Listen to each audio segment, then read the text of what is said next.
सुन रही हूँ और मुझे ये लगता है, जब मुझे ये लग रहा है, मैं फाइनेंस की बहुत बड़ी जानकार नहीं हूँ, लेकिन जो आप जो विकल्प बता रहे हैं कि सरकार के पास ये विकल्प है और इस विकल्प से इन असमानताओं को दूर किया जा सकता है। तो जी सरकार के जी एडवाइजर्स, जो फाइनेंशियल एडवाइजर्स हैं, क्या सरकार को ये बात नहीं बता रहे हैं?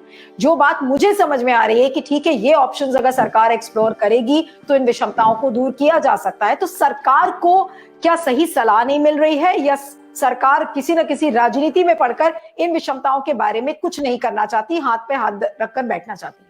क्या नीलू माने? जी, अगर ये सलाह मिल भी रही, देखिए मैं तो सरकार में हूं नहीं, ना आप हैं सर, ये सलाह अगर हमारे देश के अर्थशास्त्री जो सरकार में हैं वो दे भी रहे हैं तो सरकार फिर मान नहीं रही है।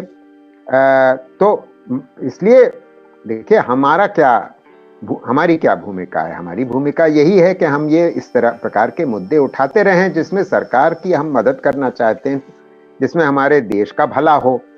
तो एक चिंताजनक बात जो निकल के आती है ऑक्सफैम की रिपोर्ट से, और ये पहले से भी जानकारी थी, कि पिछले 8-10 साल में हुआ ये है कि जो टैक्स टू जीडीपी रेशो तो 17% का 17% बना रहा, वही नहीं बढ़ा। वो तो एक बड़ी दिक्कत है ही। दूसरी दिक्कत यह है कि जो डायरेक्ट टैक्सेस हैं उनका अनुपात पहले बढ़ रहा था और इनडायरेक्ट टैक्स का जो अनुपात था, भूमिका थी, वो कम हो रही थी। तो यानी कि हम एक प्रोग्रेसिव टैक्स सिस्टम की ओर अग्रसर हो रहे थे जिससे विषमताओं को कम किया जा सकता था। मगर पिछले 8-10 साल में ये प्रक्रिया में पूर्ण रूप से बदलाव आ गया, बिल्कुल पलट गया। यानी कि कॉर्पोरेट और पर्सनल इनकम टैक्स की जो भूमिका है वो कम हुई है, और जो इनडायरेक्ट टैक्सेस हैं, जीएसटी है, कस्टम्स है, पेट्रोल डीजल पे टैक्सेस हैं, उनका अनुपात बढ़ा है।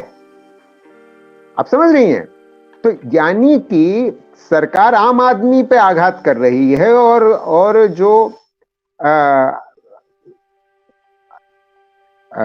अमीर लोग हैं उनको छूट दे रही है। तो ये बड़ी चिंताजनक बात है, क्योंकि इससे विषमताएं बढ़ रही हैं। सरकार के स्वयं के जो एक्शंस हैं उसके द्वारा साफ दिख रहा है कि विषमताएं घटने के बजाय बढ़ रही हैं। तो ये तो बहुत ही चिंताजनक बात है ना।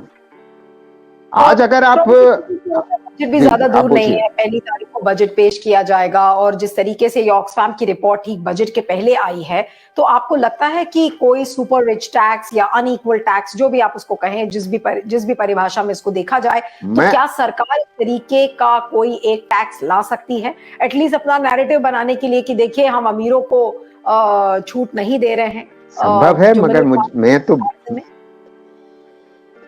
है, मगर मैं तो उम्मीद नहीं करता हूं कि ये, क्योंकि अभी तक जो रवैया रहा है उससे लगता नहीं कि ये होगा।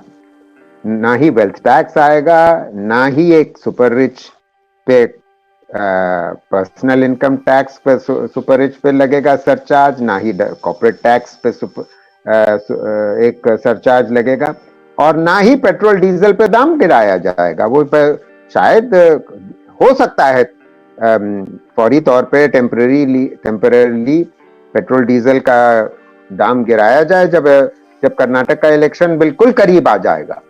ये संभव है, और फिर बढ़ा दिया जाएगा।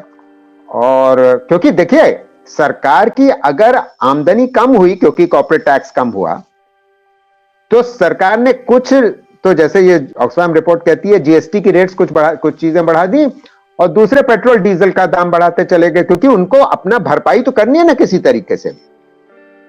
तो वो भरपाई करने के लिए आप देख रहे हैं कि इसी वजह से तो ये विषमताएं हमारे देश में बढ़ रही हैं।